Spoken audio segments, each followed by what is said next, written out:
Good morning, all.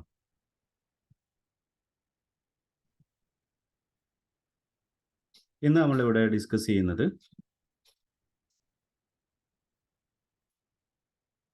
ഇലക്ട്രോണിക്സിൽ semi conductor റെക്ടിഫയറുമായിട്ട് ബന്ധപ്പെട്ട ripple factor എന്നുള്ള ഭാഗമാണ്. നമ്മൾ റെക്ടിഫയറിൽ ഹാഫ് വേ റെക്ടിഫയർ, ഫുൾ വേ റെക്ടിഫയർ, ഇതിൻ്റെ വർക്കിംഗ് നമ്മൾ ഡിസ്കസ് ചെയ്തു. അതേപോലെ തന്നെ ആ രണ്ട് തരം റെക്ടിഫയറിൻ്റെ എഫിഷ്യൻസി, അതിൻ്റെ എക്സ്പ്രഷൻ നമ്മൾ ഡിറൈവ് ചെയ്തു. നമുക്കറിയാം റെക്ടിഫയർ എന്ന് പറഞ്ഞു കഴിഞ്ഞാൽ അത് ഉപയോഗിക്കുന്നത് എന്തിനു വേണ്ടിയിട്ടാണ്?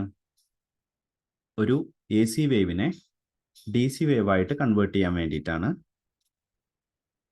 ഇപ്പം നമ്മൾ ഇതിനെക്കുറിച്ച് അനലൈസ് ചെയ്ത സമയത്ത് നമുക്ക് കണ്ടെത്താൻ പറ്റിയിട്ടുള്ളത് ഹാഫ് വേ റെക്ടിഫയർ ആയി കഴിഞ്ഞാലും ഫുൾ വേ റെക്ടിഫയർ ആയി കഴിഞ്ഞാലും അതിൻ്റെ ഔട്ട്പുട്ടിൽ ഒരു പ്യുവർ ഡി സി അല്ല നമുക്ക് കിട്ടുന്നത്. അതിൽ എ സി കമ്പോണൻ്റ് കൂടെ അതിൻ്റെ കൂടെ നമുക്ക് കിട്ടുന്നുണ്ട്. പക്ഷെ നമുക്ക് ആ എ സി കമ്പോണൻ്റ് നമുക്ക് ആവശ്യമില്ലാത്ത കമ്പോണൻ്റ് ആണ്.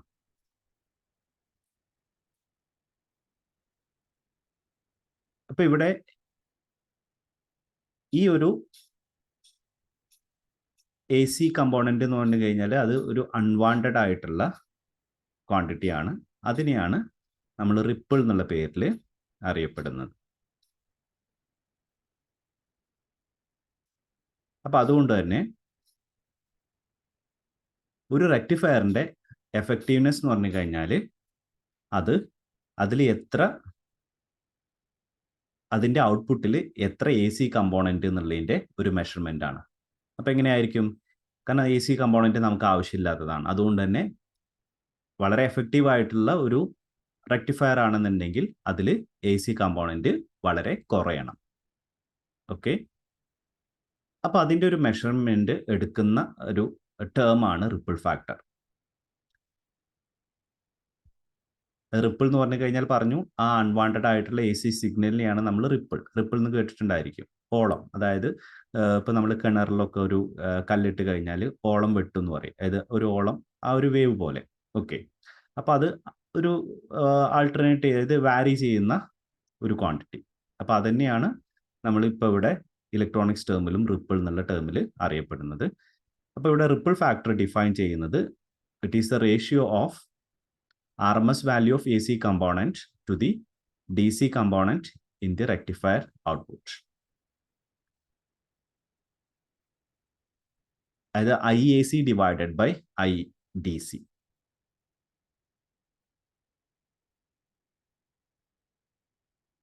അപ്പം അങ്ങനെയാണെന്നുണ്ടെങ്കിൽ നമുക്ക് ഇതിൻ്റെ ഒരു എക്സ്പ്രഷൻ ഒന്ന് കണ്ടെത്തണം. ഇതിൻ്റെ എക്സ്പ്രഷൻ എന്താണെന്നുള്ളത് കണ്ടെത്തണം.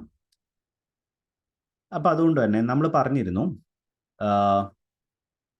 ഒരു റെക്ടിഫയറിൻ്റെ ഔട്ട്പുട്ടിൽ ഡി സി ഉണ്ട്, അതേപോലെ തന്നെ എ സി ഉണ്ട്. ഓക്കെ, സോ നമ്മൾ RMS വാല്യൂ കാണുന്ന സമയത്ത് the effective RMS value of the total load current it is equal to എങ്ങനെയായിരിക്കും? RMS എന്ന് പറഞ്ഞു കഴിഞ്ഞാൽ നമ്മൾ പറഞ്ഞിട്ടുണ്ട് RMS വാല്യൂ പറഞ്ഞു കഴിഞ്ഞാൽ റൂട്ട് മീൻ സ്ക്വയർ ആണ്. അതായത് സ്ക്വയറിൻ്റെ മീൻ എടുത്തതിന് ശേഷം പിന്നെ അതിൻ്റെ സ്ക്വയർ റൂട്ട് ഇവാലുവേറ്റ് ചെയ്യാണ്. അപ്പോൾ അതുകൊണ്ട് തന്നെ ഇവിടെ എ സിയും ഡി സി ഉള്ളത് കൊണ്ട് നമ്മൾ എന്ത് ചെയ്യണം? I square D C plus I square A C അതിൻ്റെ സ്ക്വയർ റൂട്ട് കാണണം. അതായത് IRMS എന്ന് പറഞ്ഞു കഴിഞ്ഞാൽ it must be equal to, അതായത് ടോട്ടൽ ഔട്ട്പുട്ടിൻ്റെ IRMS വാല്യൂ ആണ് നമ്മൾ കാണുന്നത്. Then it must be equal to root of IDC square plus IAC square. അതിൽ നിന്ന് നമുക്ക് IACയുടെ എക്സ്പ്രഷൻ നമ്മൾ ഇവാലുവേറ്റ് ചെയ്യാണ്. IAC എങ്ങനെ കിട്ടും നമുക്ക്? IAC is equal two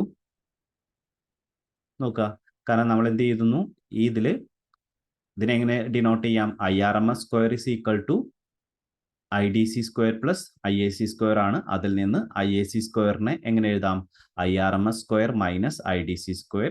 then IACയുടെ expression നമുക്ക് എങ്ങനെ ഒബ്റ്റെയിൻ ചെയ്യാം? IAC is equal to √IRMS² minus IDC².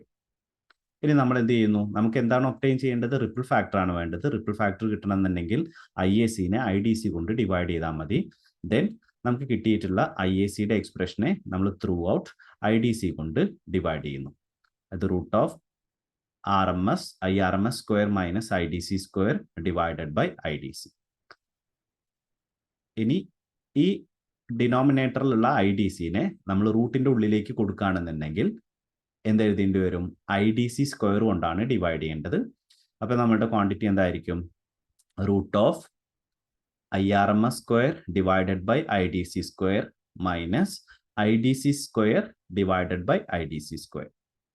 IDC² divided by IDC² എന്തായിട്ട് മാറും? 1 ആയിട്ട് മാറും. അപ്പോൾ ബാക്കി എന്തായിരിക്കും അവിടെ ഉണ്ടാവുന്നത്? ആ ടേം എങ്ങനെയായിട്ട് മാറും? √IRMS divided by IDC² minus 1. അപ്പോൾ നമുക്ക് റിപ്പിൾ ഫാക്ടറിന്റെ വാല്യൂ കിട്ടി. Ripple factor is equal to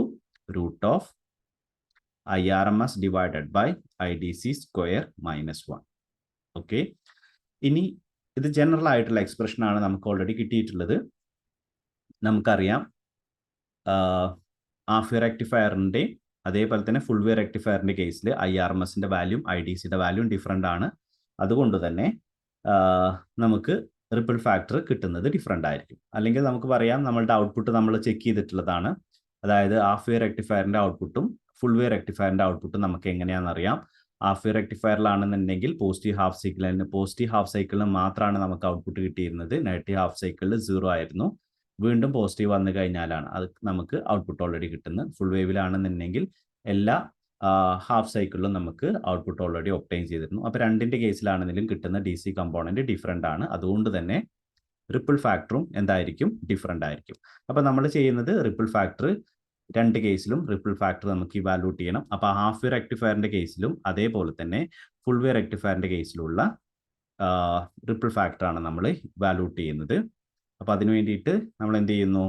ripple ഫാക്ടറിൻ്റെ expression നമുക്ക് കണ്ടെത്തണം. റിപ്പിൾ ഫാക്ടറിൻ്റെ എക്സ്പ്രഷൻ കണ്ടെത്താൻ വേണ്ടിയിട്ട് നമ്മൾ എന്താ ചെയ്യുന്നത്?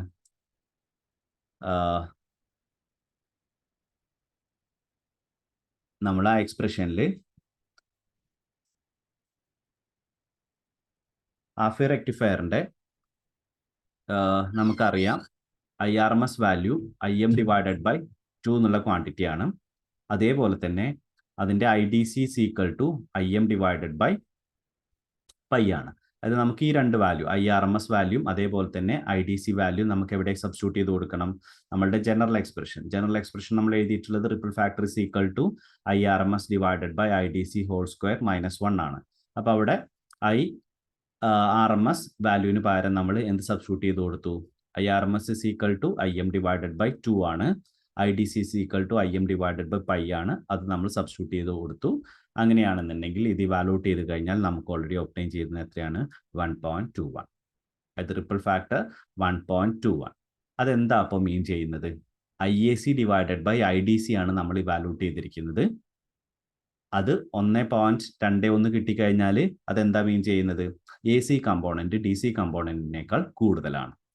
So it is clear that the AC component exceeds the DC component in the output of half wave rectifier. Okay, അപ്പോൾ അതുകൊണ്ട് തന്നെ ഇതിൽ ഹാഫ് വേ റെക്ടിഫയറിൻ്റെ ഔട്ട്പുട്ടിൽ എങ്ങനെയായിരിക്കും? ഈ റിപ്പിള് വളരെ കൂടുതലാണെന്നുള്ളതാണ് കാണിക്കുന്നത്. അതുകൊണ്ട് തന്നെ ഈ half way rectifier it is ineffective for conversion of AC into DC. കാരണം AC നമ്മുടെ എയിം എന്ന് പറഞ്ഞു കഴിഞ്ഞാൽ AC-നെ DC ആക്കിയിട്ട് കൺവേർട്ട് ചെയ്യാണ്. പക്ഷേ അതിൽ നമുക്ക് കിട്ടുന്ന ഔട്ട്പുട്ടിൽ AC DC-നേക്കായി കൂടുതലാണെന്നുണ്ടെങ്കിൽ നമുക്കത് റെക്ടിഫയർ ആയിട്ട് ഉപയോഗിച്ചിട്ട് കാര്യമില്ല. അപ്പോൾ അതുകൊണ്ട് ഇത് ഒരു ഇൻഎഫക്റ്റീവ് ആയിട്ടുള്ള കൺവേർഷനാണ് ഓൾറെഡി ഹാഫ് വേ റെക്ടിഫയർ നടത്തുന്നത്. ഇനി അടുത്ത് നമ്മൾ എന്ത് ചെയ്യുന്നു? ഫുൾ വേ റെക്ടിഫയറിൻ്റെ കേസിൽ നമുക്ക് ഇതൊന്ന് റിപ്പിൾ ഫാക്ടർ അനലൈസ് ചെയ്യാം. നമുക്കറിയാം ഫുൾ വേ റെക്ടിഫയറിൻ്റെ കേസിൽ IRMS is equal to IM divided by √2 ആണ്. IDC is equal to 2IM divided by pi ആണ്. നമ്മളത് റിപ്പിൾ ഫാക്ടറിൻ്റെ എക്സ്പ്രഷനിൽ സബ്സ്റ്റിറ്റ്യൂട്ട് ചെയ്ത് കഴിഞ്ഞാൽ നമുക്ക് കിട്ടുന്നത് വാല്യൂ 0.48 ആണ്. 0.48 എന്ന് പറയുമ്പോൾ ഇത് 0.5 താഴെയാണ്. അതായത് എന്താണ് AC കമ്പോണൻറ്റ് DC കമ്പോണൻറ്റിൻ്റെ ഏകദേശം പകുതിയായിട്ട് നമുക്ക് കാണാം. Okay, then in the output of full wave rectifier, DC component is more than AC component. Okay, അപ്പോൾ അതുകൊണ്ട് തന്നെ ഇത് ഹാഫ് വേവ് റെക്ടിഫയറിനേക്കായും എഫക്റ്റീവ്നെസ് കൂടുതലാണ്. ഓക്കെ, അതുകൊണ്ട് തന്നെ ഫുൾ വേവ് റെക്ടിഫയർ ആണ് നമ്മൾ എപ്പോഴും, അതായത് ഒരുവിധം എല്ലാ സർക്യൂട്ടുകളിലും AC-നെ DC ആയിട്ട് കൺവേർട്ട് ചെയ്യേണ്ട സർക്യൂട്ടുകളിലൊക്കെ നമ്മൾ ഉപയോഗിക്കുന്നത് ഫുൾ വേവ് റെക്ടിഫിക്കേഷൻ സർക്യൂട്ടുകളാണ് ഉപയോഗിക്കുക. ഇപ്പോൾ ഈ ടോപ്പിക്കിൽ നമ്മൾ ഡിസ്കസ് ചെയ്തത് റിപ്പിൾ ഫാക്ടർ എന്താണ്, റിപ്പിൾ ഫാക്ടർ ഹാഫ് വേവ് റെക്ടിഫയറിൻ്റെയും അതേപോലെ തന്നെ ഫുൾ വേവ് റെക്ടിഫയറിൻ്റെ കേസിലും റിപ്പിൾ ഫാക്ടർ നമ്മൾ കണ്ടെത്തി. ഓക്കെ, അപ്പോൾ ഇവിടെ ഇപ്പോഴും നമ്മൾ പറയുന്നത് റെക്ടിഫയർ എന്ന് പറഞ്ഞു കഴിഞ്ഞാൽ AC DC ആയിട്ട് കൺവേർട്ട് ചെയ്യാൻ വേണ്ടിയിട്ടാണ്. ഇപ്പോഴും നമുക്ക് കിട്ടുന്ന ഔട്ട്പുട്ട് പ്യുവർ DC ആയിട്ട് നമുക്ക് കിട്ടിയിട്ടില്ല. ഓക്കെ, ഇനി നമ്മൾ ചെയ്യുന്നത് അടുത്ത ടോപ്പിക്ക് എങ്ങനെയാണ്, അതായത് ഒരു പ്രാക്ടിക്കൽ സർക്യൂട്ടിൽ നമ്മൾ ഈ കിട്ടുന്ന ഔട്ട്പുട്ടിനെ പരമാവധി ഒരു DC ആക്കാൻ വേണ്ടിയിട്ട് നമുക്ക് എന്താണ് ചെയ്യാൻ പറ്റുക, അതാണ് നമ്മൾ അടുത്തത് പറയുന്നത്. അത് നമ്മൾ ആ സർക്യൂട്ടിന് നമ്മൾ പറയുന്ന പേരാണ് റിപ്പിൾ ഫാക്ടർ. ഓക്കെ, സോറി, ആ സർക്യൂട്ടിന് പറയുന്ന പേരാണ് ഫിൽട്ടർ സർക്യൂട്ട്.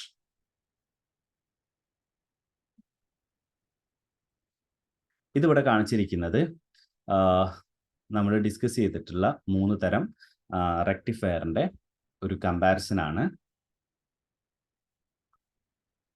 3ൻ്റെയും ഡയഗ്രം കാണിച്ചിട്ടുണ്ട്, ഔട്ട്പുട്ട് വേവ് ഫോം കാണിച്ചിട്ടുണ്ട്,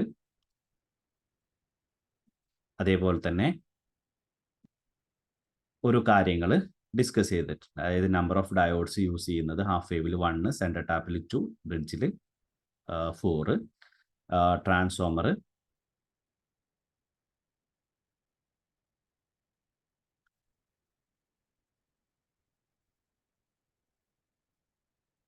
ട്രാൻസ്ഫോമറിൽ അവർ ഉദ്ദേശിച്ചിരിക്കുന്നത് സെൻറ്റർ ടാപ്പ് നെസസറി ആണോ ഇല്ലേ എന്നുള്ളതാണ്.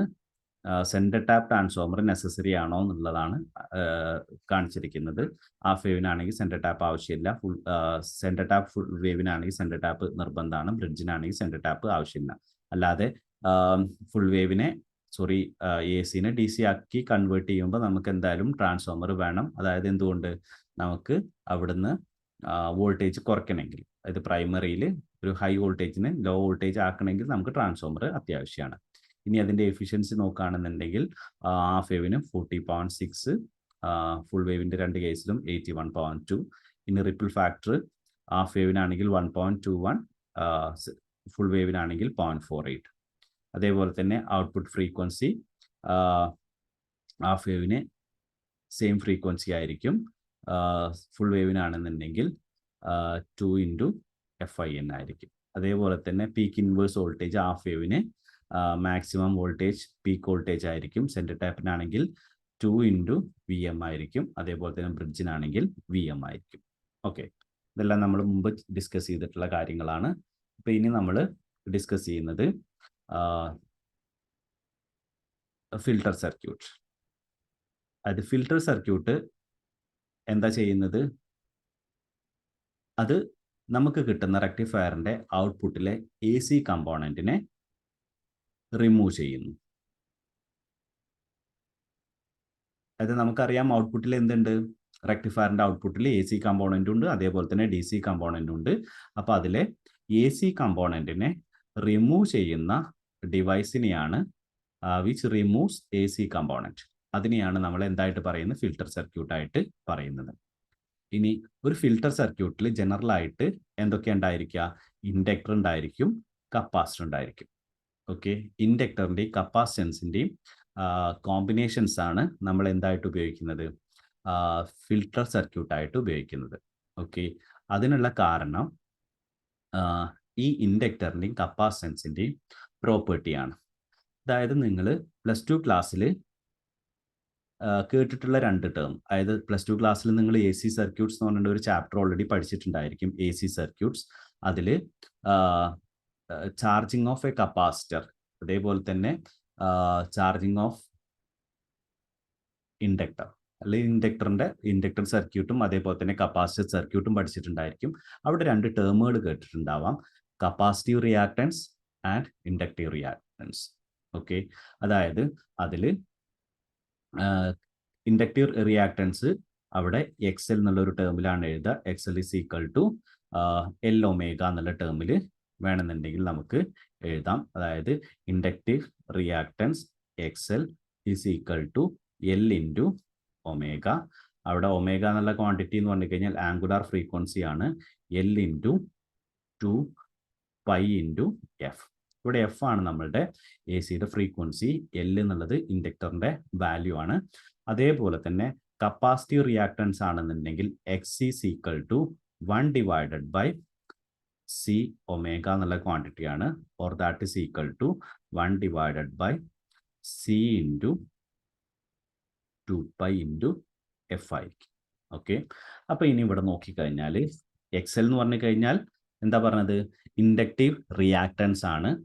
ആ ഇൻഡക്റ്റീവ് റിയാക്ടൻസ് അതായത് ഒരു ഫ്രീക്വൻസിനെ ഡിപ്പെൻഡ് ചെയ്യുന്ന ഒരു റെസിസ്റ്റൻസ്. റിയാക്ടൻസ് പറഞ്ഞു കഴിഞ്ഞാൽ ഒരു റെസിസ്റ്റൻസ് തന്നെയാണ്, പക്ഷെ അത് എന്തിനെ ഡിപ്പെൻഡ് ചെയ്യുന്നുണ്ട്, ഫ്രീക്വൻസിനെ ഡിപ്പെൻഡ് ചെയ്യുന്നുണ്ട്. ഇവിടെ നോക്കുക, ഇവിടെ എൽ കോൺസ്റ്റന്റ് ആണ്, ഇൻഡക്ടറിന്റെ ഇൻഡക്റ്റൻസ് ആണ് 2 പൈ, ഇവയെല്ലാം കോൺസ്റ്റന്റ് ആണ്. Then XL is proportional to frequency. അതായത് എന്താ സംഭവിക്കുന്നത്, ഫ്രീക്വൻസി കൂടുന്നതിനനുസരിച്ച് എന്ത് ഇൻക്രീസ് ചെയ്യുന്നു, റിയാക്ടൻസ് ഇൻക്രീസ് ചെയ്യുന്നു. ഓക്കെ, അപ്പോൾ ഇനി നമുക്കറിയാം ഡി സിയുടെ ഫ്രീക്വൻസി അതേപോലെ തന്നെ എ സിയുടെ ഫ്രീക്വൻസി. എ സിയുടെ ഫ്രീക്വൻസി എത്രയാണ്, 50 ഹെർട്സ് ആണ്. ഓക്കെ, ഇതിൻ്റെ ഫ്രീക്വൻസി ആണെന്നുണ്ടെങ്കിലോ ഇറ്റ് ഈസ് ഈക്വൽ ടു 0 ആണ്. അതായത് ഡി സിയുടെ ഫ്രീക്വൻസി 0, എ സിയുടെ ഫ്രീക്വൻസി 50 ആണ്. അപ്പോൾ അതുകൊണ്ട് തന്നെ ഈ ഡി സിയുടെ ഫ്രീക്വൻസി 0 ആയതുകൊണ്ട് അവിടെ എക്സൽ എന്നുള്ള ക്വാണ്ടിറ്റി അപ്രോക്സിമേറ്റ്ലി എന്തായിരിക്കും, 0 ആയിരിക്കും. ഓക്കെ, ഇനി ഫ്രീക്വൻസി കൂടുന്നതിനനുസരിച്ച് എന്ത് സംഭവിക്കുന്നു, ഫ്രീക്വൻസി കൂടുന്നതിനനുസരിച്ച് എക്സലിൻ്റെ വാല്യൂ ഇൻക്രീസ് ചെയ്യും. ഇൻക്രീസ് ചെയ്യുന്ന സമയത്ത് അവിടെ ഒരു റിയാക്ടൻസ് ഓൾറെഡി ഉണ്ടായിരിക്കും. അപ്പോൾ അതേപോലെ തന്നെ ഇവിടെ എക്സ് സി എന്നുള്ള ക്വാണ്ടിറ്റി കപ്പാസിറ്റീവ് റിയാക്ടൻസ് ആണ്. That is equal to 1 divided by C into 2 pi F ആണ്. X C inversely proportional to frequency ആണ്.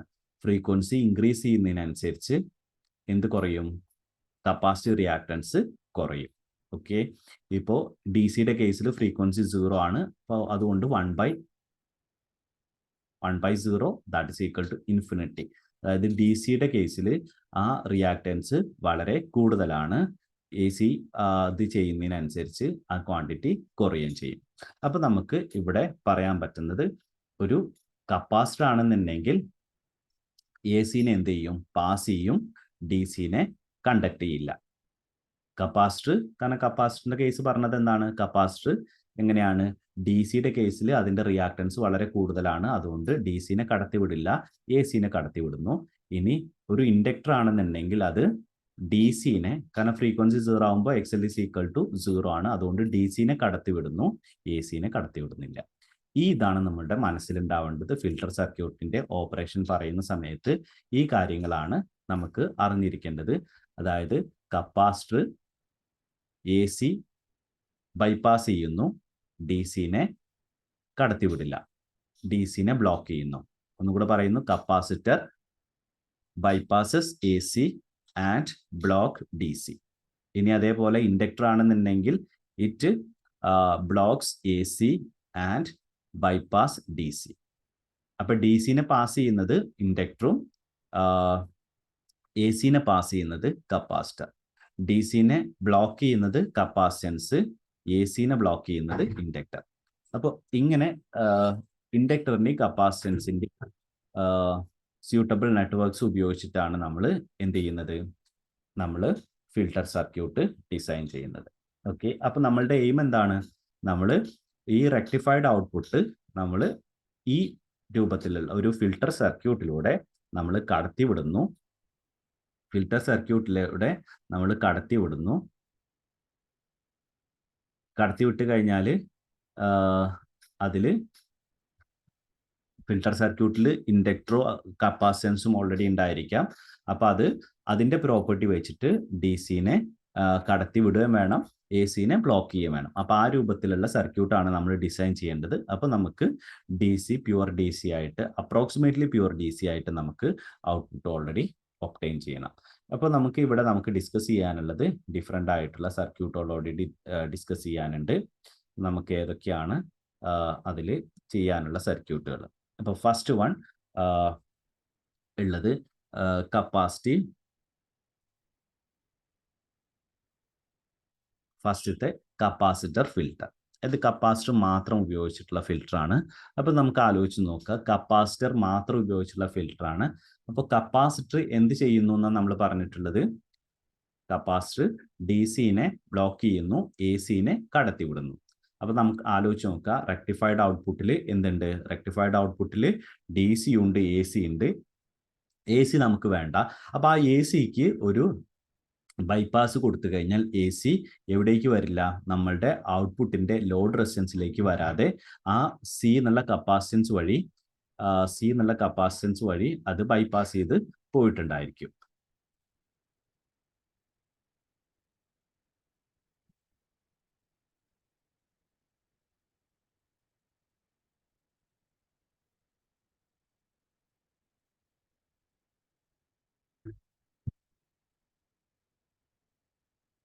ഇപ്പോൾ ഈ ഫിഗർ നമ്മൾ നോക്കിക്കഴിഞ്ഞാൽ ഇവിടെ എന്താ ചെയ്യുന്നത്?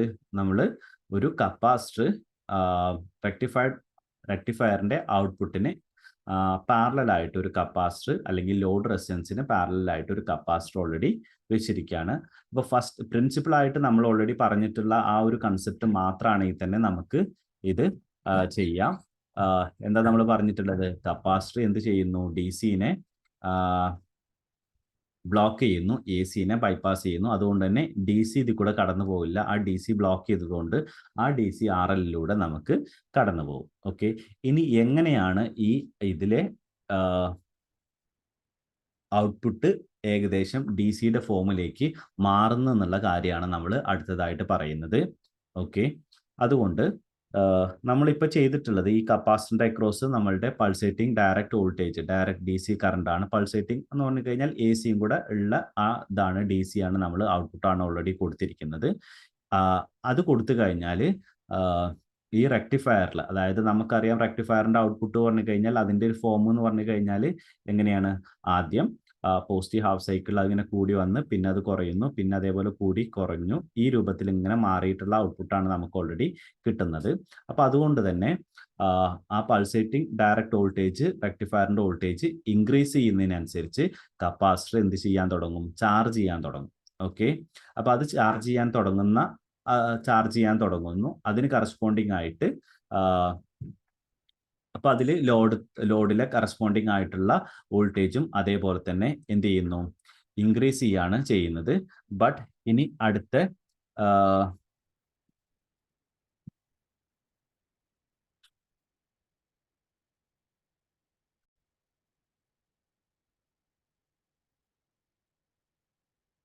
അതായത് പോസിറ്റീവ് ഹാഫ് സൈക്കിളിൽ ആദ്യത്തെ ക്വാർട്ടർ പോർഷനിൽ എന്ത് സംഭവിക്കും? വോൾട്ടേജ് ഇൻക്രീസ് ചെയ്യുന്നു, കപ്പാസിറ്റർ ഓൾറെഡി ചാർജ് ചെയ്യാൻ തുടങ്ങുന്നു. അപ്പോൾ അതേ സമയത്ത് തന്നെ ലോഡിൽ കറസ്പോണ്ടിങ് ആയിട്ട് കറണ്ട് ഓൾറെഡി കിട്ടുന്നുണ്ട്, ഇൻക്രീസ് ചെയ്യുന്ന രൂപത്തിൽ ഓൾറെഡി കിട്ടുന്നുണ്ട്. ഇനി വോൾട്ടേജ് അതിൻ്റെ മാക്സിമത്തിൽ, അതായത് ഈ പോർഷനിൽ, ഇപ്പോൾ ഈ ഫിഗറിൽ ഇവിടെ നോക്കുക, ഈ പോർഷനിൽ ഇതിൻ്റെ എ എന്നുള്ള പോർഷനിൽ എത്തിയെന്ന് വിചാരിക്കുക. ഓക്കെ, അപ്പോൾ എ എന്നുള്ള പോർഷനിൽ എത്തിക്കഴിഞ്ഞാൽ അതിനുശേഷം പിന്നെ എന്താ സംഭവിക്കുന്നത്? ഡിസ്ചാർജ് ചെയ്യാണ് ചെയ്യുന്നത്. അതായത് എന്ത് ചെയ്യുന്നു? വോൾട്ടേജ് കുറയുന്നു. ആ വോൾട്ടേജ് കുറയുന്ന സമയത്ത് കപ്പാസിറ്റർ എന്ത് ചെയ്യും? കപ്പാസിറ്റർ ഇപ്പോൾ ഓൾറെഡി മാക്സിമം വോൾട്ടേജിൽ ചാർജ് ചെയ്ത് വെച്ചിട്ടുണ്ടായിരിക്കും, അത് ഡിസ്ചാർജ് ചെയ്യാൻ തുടങ്ങും. ഓക്കെ, അതുകൊണ്ട് തന്നെ നമ്മളുടെ ഈ പോസിറ്റീവ് ഹാഫ് സൈക്കിൾ സീറോയിലേക്ക് പോകുന്ന ആ സമയത്ത് ലോഡിൻ്റെ അക്രോസുള്ള വോൾട്ടേജ് ഫുള്ളായിട്ട് സീറോയിലേക്ക് പോവില്ല. എന്തേ സംഭവിക്കുള്ളൂ? ആ കപ്പാസിറ്റർ ഡിസ്ചാർജ് ചെയ്യുന്നുണ്ട്. കപ്പാസിറ്റർ ഡിസ്ചാർജ് ചെയ്യാൻ കുറച്ച് സമയം എടുക്കും. അതുകൊണ്ട് തന്നെ അതിലെ വോൾട്ടേജ് കുറഞ്ഞ് ഒരു പെർട്ടിക്കുലർ പോയിന്റിൽ എത്തുന്ന സമയമാകുമ്പോഴേക്ക് നമ്മളുടെ അടുത്ത ഹാഫ് സൈക്കിളിൽ 0-ൽ പോയിട്ട് തിരിച്ചു വന്നിട്ടുണ്ടായിരിക്കും. ഓക്കെ, വീണ്ടും കപ്പാസിറ്റർ വീണ്ടും ചാർജ് ചെയ്യാൻ തുടങ്ങും. ഈ പ്രോസസ്സ് ഇങ്ങനെ റിപ്പീറ്റ് ചെയ്യാണ് ചെയ്യുന്നത്. അതുകൊണ്ട് തന്നെ ഇതിൻ്റെ അക്രോസുള്ള വോൾട്ടേജ്, നമ്മളുടെ ലോഡിൻ്റെ അക്രോസുള്ള വോൾട്ടേജ് എന്ത് സംഭവിക്കില്ല, ഫുള്ളായിട്ട് 0 ആവാതെ, അതായത് ഫുൾ ഒരു എ സിയുടെ ഇത് വരാത്ത രൂപത്തിൽ കുറച്ച് മാത്രം വാരി ചെയ്ത് 0-ലേക്ക് പോവാതെ കുറച്ച് അതിനെ മെയിൻറ്റെയിൻ ചെയ്യാൻ പറ്റും. അത് കപ്പാസിറ്ററിൻ്റെ വാല്യൂ അനുസരിച്ച് നമുക്കതിനെ അഡ്ജസ്റ്റ് ചെയ്യാൻ പറ്റും. അതായത് ഇപ്പോൾ കപ്പാസിറ്ററിൻ്റെ വാല്യൂ വളരെ കൂടുതലാണെന്ന് വിചാരിക്കുക. കപ്പാസിറ്ററിൻ്റെ വാല്യൂ വളരെ കൂടുതലാണെന്നുണ്ടെങ്കിൽ അതിന് സ്റ്റോറേജ് കപ്പാസിറ്റി കൂടുതലായിരിക്കും. അതിനനുസരിച്ച് ഒരു അപ്രോക്സിമേറ്റ് ആയിട്ട് നമുക്ക് ഒരു കൂടുതൽ വാരീസ് കുറയാത്ത രൂപത്തിലുള്ള ഈ രൂപത്തിൽ ഇപ്പോൾ ഞാൻ ആ വരയ്ക്കുന്ന രൂപത്തിലുള്ള ഒരു ഔട്ട്പുട്ട് ഓൾറെഡി കിട്ടും. പ്യുവർ ഒരു ഡി സി അല്ല, എന്നാലും ഓൾമോസ്റ്റ് ഒരു ഡി സി പോലത്തെ ഒരു ക്വാണ്ടിറ്റി നമുക്ക് കിട്ടും. ഓക്കെ, ഈ capacitor filter circuit extremely popular ആണ്. കാരണം എന്താണ്, അത് ലോ കോസ്റ്റ് ആണ്, സ്മോൾ സൈസ് ആണ്, ലിറ്റിൽ വെയിറ്റ് ആണ്. ഓക്കെ, നല്ല ക്യാരക്ടറിസ്റ്റിക് ഓൾറെഡി കിട്ടുന്നുണ്ട്. അതായത് ഒരു കപ്പാസിറ്റർ മാത്രമാണ് നമ്മൾ ഇവിടെ ഉപയോഗിച്ചിട്ടുള്ളത്. ഇൻഡക്ടർ എന്ന് പറഞ്ഞു കഴിഞ്ഞാൽ ഒരു കോയിൽ ടൈപ്പ് സാധനമാണ്. അതുകൊണ്ട് തന്നെ അതിന് ചെലവ് കൂടുന്നതാണ്. അതാണ് കപ്പാസിറ്റർ മാത്രമുള്ളതാണെന്നുണ്ടെങ്കിൽ ചെലവ് വളരെ കുറവാണെന്ന് പറയുന്നത്. ഓക്കെ, ഇനി രണ്ടാമത്തെ ടൈപ്പ് ഏതാന്ന് നോക്കാം. രണ്ടാമത്തെ type filter circuit choke input filter circuit ആണ്. ചോക്ക് ഇൻപുട്ട് അതായത് ഇൻഡക്ടർ ഇൻപുട്ട്.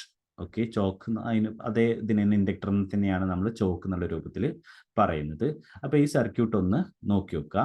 അതായത് നേരത്തെ ഒരു കപ്പാസിറ്റർ മാത്രമായിരുന്നു ഉണ്ടായിരുന്നത്. ഇനി എന്ത് ചെയ്യുന്നു, ആ കപ്പാസിറ്റർ എത്തുന്നതിന് മുമ്പ് എന്ത് സംഭവിക്കുന്നുണ്ട്, നമ്മളുടെ ഇൻപുട്ട് ഒരു ഇൻഡക്ടറിലൂടെ കടന്നു വന്നിട്ടാണ് കപ്പാസിറ്ററിലേക്ക് എത്തുന്നത്. അതായത് ഇവിടെ ഒരു കപ്പാസിറ്റർ ഉണ്ട്, അതേപോലെ തന്നെ കപ്പാസിറ്റർ പാരലലായിട്ട്, അതായത് ലോഡിന് പാരലലായിട്ട് വെച്ചിട്ടുണ്ട്. ഇൻഡക്ടർ അതിന് സീരീസ് ആയിട്ട് കണക്ട് ചെയ്തിട്ടുണ്ട്. ഓക്കെ, ഇതിനെ പറയുന്നത് ചോക്ക് ഇൻപുട്ട് ഫിൽട്ടർ എന്നാണ് പറയുന്നത്. അപ്പൊ ഇതിലൊരു ഇൻഡക്ടറും ഉണ്ട്, ഒരു കപ്പാസിറ്റൻസും ഉണ്ട്. ഇനി ഇൻഡക്ടറിന്റെ പ്രോപ്പർട്ടി എന്താണ്, ഇൻഡക്ടർ എ സിനെ ബ്ലോക്ക് ചെയ്യും. ഓക്കെ, ഡി സിനെ ബൈപ്പാസ് ചെയ്യും. പക്ഷെ നമുക്കറിയാം എ സിനെ ബ്ലോക്ക് ചെയ്യാന്ന് പറഞ്ഞു കഴിഞ്ഞാൽ അത് എന്തിനനുസരിച്ചാണ് ബ്ലോക്ക് ചെയ്യുന്നത്, അതിൻ്റെ ഇൻഡക്റ്റീവ് റിയാക്ടൻസിനനുസരിച്ചാണ്. അപ്പോൾ അതിൻ്റെ ഫ്രീക്വൻസിനെ ഡിപ്പെൻഡ് ചെയ്തിട്ട് XL ഈസ് ഈക്വൽ ടു നമുക്കറിയാം L/2πf ആണ്. അപ്പോൾ എ സിക്ക് കറസ്പോണ്ടിങ് ആയിട്ട് അതിനൊരു റിയാക്ടൻസ് ഉണ്ടാവും. അപ്പോൾ കുറച്ച് രൂപത്തിൽ അതിനെ ഓപ്പോസ് ചെയ്തിട്ടുണ്ടാവും. പക്ഷേ ഫുള്ളായിട്ട് എ സി എന്ത് ചെയ്തിട്ടുണ്ടാവില്ല, ഫിൽട്ടർ ചെയ്ത് പോയിട്ടുണ്ടാവില്ല. അപ്പോൾ അതുകൊണ്ട് തന്നെ അപ്പോൾ 1 എന്നുള്ള പോർഷനിൽ എ സിയും ഡി സിയും ഉണ്ടായിരുന്നു. അതിലെ കുറച്ച് പോർഷനെ ഇൻഡക്ടർ, കുറച്ച് എ സിനെ ഇൻഡക്ടർ എന്ത് ചെയ്തിട്ടുണ്ട്, ഫിൽട്ടർ ചെയ്ത് കളഞ്ഞിട്ടുണ്ട്. അപ്പോൾ ഇവിടെ 3 എന്നുള്ള പോയിന്റിൽ എത്തുന്ന സമയത്ത് ഇപ്പോഴും എന്തുണ്ട്, കുറച്ച് എ സി കമ്പോണൻറ്റും ആദ്യത്തിനേക്കാളും കമ്പാരിറ്റീവ്ലി കുറവാണ്, എന്നാലും കുറച്ച് എ സി കമ്പോണൻ്റ് ഉണ്ട്, പിന്നെ ഡി സി കമ്പോണൻ്റ് ഉണ്ട്. 3 എന്നുള്ള പോയിന്റിൽ എത്തിക്കഴിഞ്ഞാൽ കപ്പാസിറ്റർ എന്ത് ചെയ്യും, ബാക്കിയുള്ള കുറച്ചും കൂടെ, അതായത് കപ്പാസിറ്ററിന് എ സിനെ ബൈപ്പാസ് ചെയ്യാനുള്ളത് 3 എന്നുള്ള പോയിന്റിൽ എത്തിച്ചേരുന്ന ഡി സി, അതിൽ ഡി സിയിൽ കുറച്ചും കൂടെ എ സി ഉണ്ടായിരിക്കാം. അപ്പോൾ ആ ബാക്കിയുള്ള എ സിനെ പരമാവധി സി എന്ത് ചെയ്യും, കപ്പാസിറ്റൻസ് ബൈപ്പാസ് ചെയ്യാൻ ശ്രമിക്കും. അപ്പോൾ കുറച്ചും കൂടെ എ സി ഇതിലൂടെ ബൈപ്പാസ് ചെയ്യപ്പെടും, ഡി സി ഇത് കപ്പാസിറ്റൻസ് ബ്ലോക്ക് ചെയ്യാണ് ചെയ്യുക. അതുകൊണ്ട് കുറച്ചും കൂടി പ്യുവർ ആയിട്ടുള്ള ഒരു ഡി സി ആണ് നമുക്ക് ലോഡിലൂടെ ഈ കേസിൽ നമുക്ക് കിട്ടുന്നത്. അപ്പോൾ ചോക്ക് ഇൻപുട്ട് ഫിൽട്ടർ ആദ്യത്തെ ഫിൽട്ടറിനേക്കാളും, കപ്പാസിറ്റർ ഫിൽട്ടറിനേക്കാളും കുറച്ചും കൂടെ അക്യുറേറ്റ് ആണ്. അത് കുറച്ചും കൂടെ നല്ലൊരു ഔട്ട്പുട്ട് നമുക്ക് തരുന്നുണ്ട്. ഇനി ഇങ്ങനെ ഇപ്പോൾ ഈ ഒരു ഒറ്റ സർക്യൂട്ട് ഉപയോഗിച്ച് കഴിഞ്ഞാൽ ഫിൽട്ടറിങ് കുറവാണെന്നുണ്ടെങ്കിൽ നമ്മൾ എന്താ ചെയ്യുക, ഇതിൻ്റെ കൂടുതൽ സെക്ഷൻസ്, ഐഡന്റിക്കൽ ആയിട്ടുള്ള ഇതേപോലത്തെ സെക്ഷൻസ് കൂടുതൽ യൂസ് ചെയ്ത് കഴിഞ്ഞാൽ കുറച്ചും കൂടെ നല്ലൊരു ഔട്ട്പുട്ട് നമുക്ക് ഒബ്റ്റെയിൻ ചെയ്യും.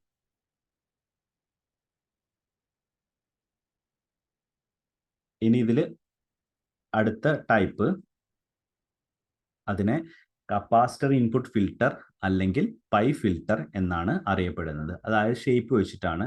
അതൊരു ഇൻഡക്ടർ, ആ ഇൻഡക്ടറിന്റെ അതായത് ആ ഒരു കപ്പാസിറ്റൻസും ഇൻഡക്ടറും പിന്നെ വേറൊരു കപ്പാസിറ്ററും ഒരു പൈ ഷേപ്പിൽ ഇത് അറേഞ്ച് ചെയ്തിട്ടുള്ളത് കൊണ്ടാണ് അതിനെ പൈ ഫിൽട്ടർ എന്നുള്ള പേരിൽ അറിയപ്പെടുന്നുണ്ട്. അല്ലെങ്കിൽ ഇതിനെ കപ്പാസിറ്റർ ഇൻപുട്ട് ഫിൽട്ടർ എന്നാണ് അറിയപ്പെടുക. ഓക്കെ, അപ്പൊ ഇതിൽ നോക്കുക, ഇതിൽ ഇപ്പൊ ഇതിൽ നേരത്തെ സർക്യൂട്ടിൽ അഡീഷണൽ ആയിട്ട് എന്താ ചെയ്തിരിക്കുന്നത്, അതിന്റെ ഫ്രണ്ടിൽ ഒരു കപ്പാസിറ്ററും കൂടെ വെച്ചിട്ടുണ്ട് പാരലൽ ആയിട്ട്. കപ്പാസിറ്റർ എപ്പോഴും, അപ്പൊ ഈ ഒരു ഐഡന്റിറ്റി ഓർത്താൽ മതി, കപ്പാസിറ്റർ എപ്പോഴും വെക്കുന്നത് ലോഡിന് പാരലൽ ആയിട്ട് വരുന്ന രൂപത്തിലാണ് വെക്കുന്നത്. അല്ലെങ്കിൽ നമ്മളുടെ ഏതിന് പാരലൽ ആവണം, എ സിനെ ബൈപ്പാസ് ചെയ്ത് പോവാൻ രൂപത്തിൽ, എ സിക്ക് ഒരു ബൈപ്പാസ് കൊടുക്കാനുള്ള രൂപത്തിലാണ് കപ്പാസിറ്റർ എപ്പോഴും പ്ലേസ് ചെയ്യുക. ഓക്കെ, അപ്പൊ ഇവിടെ രണ്ട് കപ്പാസിറ്റൻസ് C1 C2 എന്നുള്ള കപ്പാസിറ്റൻസ്, അതിന്റെ ഇടയിൽ ഒരു L എന്നുള്ള ചോക്ക് ഇൻഡക്ടറും നമ്മൾ പ്ലേസ് ചെയ്തിട്ടുണ്ട്. ഓക്കെ, അപ്പൊ അതുകൊണ്ട് തന്നെ ആദ്യത്തെ കപ്പാസിറ്റർ എന്ത് ചെയ്യുന്നു, കുറച്ച് AC കമ്പോണന്റിനെ, അതായത് ലോ റിയാക്ടൻസ് ആണ് കൊടുക്കുന്നത്, അതുകൊണ്ട് AC കമ്പോണന്റിനെ എന്ത് ചെയ്യും, ഫിൽട്ടർ ചെയ്ത് കളയും. ഓക്കെ, ഇനി അപ്പൊ അതിൽ കുറച്ച് AC കമ്പോണന്റ് ഓൾറെഡി പോയിട്ടുണ്ട്. ഇനി അടുത്ത പോയിന്റിൽ, അതായത് എല്ലിന്റെ ഫ്രണ്ടിൽ എത്തുന്ന അതിലുള്ള AC കമ്പോണന്റിന് കുറച്ചും കൂടെ ഇൻഡക്ടർ എന്ത് ചെയ്യാൻ ശ്രമിക്കും, അതിനെ ബ്ലോക്ക് ചെയ്യാൻ ശ്രമിക്കും. എന്നാലും കുറച്ച് AC DC കൂടെ C2 എന്നുള്ള കപ്പാസിറ്ററിന്റെ അക്രോസ് വന്നിട്ടുണ്ടാവും. C2 അതിൽ ബാക്കിയുള്ള AC കമ്പോണന്റിനെ വീണ്ടും ബൈപ്പാസ് ചെയ്യാൻ ശ്രമിക്കുന്നു. ഓക്കെ, അപ്പോൾ അതിൽ ഏറ്റവും അവസാനം ലോഡിലെത്തുന്നത് കുറച്ചും കൂടെ പ്യുവർ ആയിട്ടുള്ള DC ആണ് നമുക്ക് അതിൽ എത്തിച്ചേരുക. ഓക്കെ, ഇത് ജനറൽ ആയിട്ട് ഈ 3 ടൈപ്പും 3 ഫിൽട്ടർ, ആദ്യത്തേത് കപ്പാസിറ്റർ ഫിൽട്ടർ, രണ്ടാമത്തേത് ചോക്ക് ഇൻപുട്ട് ഫിൽട്ടർ, മൂന്നാമത്തേത് കപ്പാസിറ്റർ ഇൻപുട്ട് ഫിൽട്ടർ അല്ലെങ്കിൽ പൈ ഫിൽട്ടർ എന്ന പേരിലാണ് അറിയപ്പെടുന്നത്. ഇത്രയാണ് ഫിൽട്ടർ സർക്യൂട്ട് ഓൾറെഡി ഉള്ളത്. അപ്പൊ നമ്മൾ ഇന്ന് ഡിസ്കസ് ചെയ്തത് എന്തൊക്കെയാണ്, റിപ്പിൾ ഫാക്ടറും അതേപോലെ തന്നെ ഫിൽട്ടർ സർക്യൂട്ടും ആണ് ഡിസ്കസ് ചെയ്തത്. അടുത്ത ക്ലാസ്സിൽ നമുക്ക് സെനർ ഡയോഡ് ഉപയോഗിച്ചിട്ടുള്ള റെഗുലേറ്റർ നമുക്ക് ഡിസ്കസ് ചെയ്യാം. Okay, thank you.